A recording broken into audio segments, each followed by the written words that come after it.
بسم الله الرحمن الرحيم الحمد لله رب العالمين قارن سلامay meel walba oo dunida ka joogtaan kusoo dhawaada darsigeena maanta wuxuu ku saabsan yahay wax loo yaqaano tahdiidaad cagajuglayn waxaad oran kartaa cagajuglayn tahdiidaad sidoo kale waxaa la mid ah ka cabsiin qofka laga cabsiyo limaada anta mutahura al-anfas maxaad la neef guraysaa hal qowlida fi kamiya lagu maray mutahura al-anfas waxa weeye qofka marka aad u soo daalo ama cabsi badan ay gasho ama wax ay ka qaldan yihiin inta badan neef badan ayaa ka soo baxaysa marka waxa loo yaqaanaa mutahura al-anfas maxaad neef guraysaa maxaad neef tuuraysaa hal qowlida fi kamiya lagu maray awalan ugu horeyn lisaanuka carabkaaga xisaanuka waa faraskaaga macnaha carabkaaga waa faraskaaga suntahu saanuka haddii aad wanaajiso uu ku ilaalin asna uu ku wanaajin marka taas macnaheedu waxa weeye carabka in haddii hadal fiican aad ku tirahdid qofka asna hadal fiican uu kugu jawaabayo marka carabkaada ayuu ku hogaaminaya macnaha waad garanaysaan xadiiska dheeraa carabka rasuulka calayhi salaatu wasalaam uu kaga hadlayay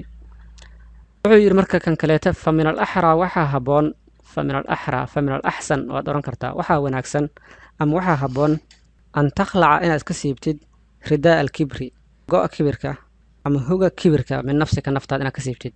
wakadaalika sidoo kaleeta kullu maa baydaa shaxmun wax walbo cad ma ahan buu yidhi caddiin ama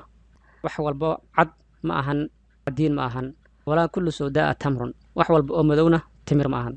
fa min al-axraa waxaa habboon min al-axsan waad oran kartaa fa min al-axsan waxaa wanaagsan an takhlaca inaad ka siibtid ridaa alkibri min nafsika naftaada inaad ka siibtid go' kibirka macnaha waxaa weye hadalkaaga hore wuxuu tusaa inaad qof kibir badan aad tahay marka waxaa habboon naftaada inaad ka qaadid go' kibirka ee dul saaran wakadaalika sidaas oo kaleeta kullu maa baydaa shaxmun wax walbo cad ma ahan caddiin ma ahan walaa kullu sawdaa tamrun wax walba oo madowna timir ma ahan macnaha hadalka saad u malaysid ma ahan weye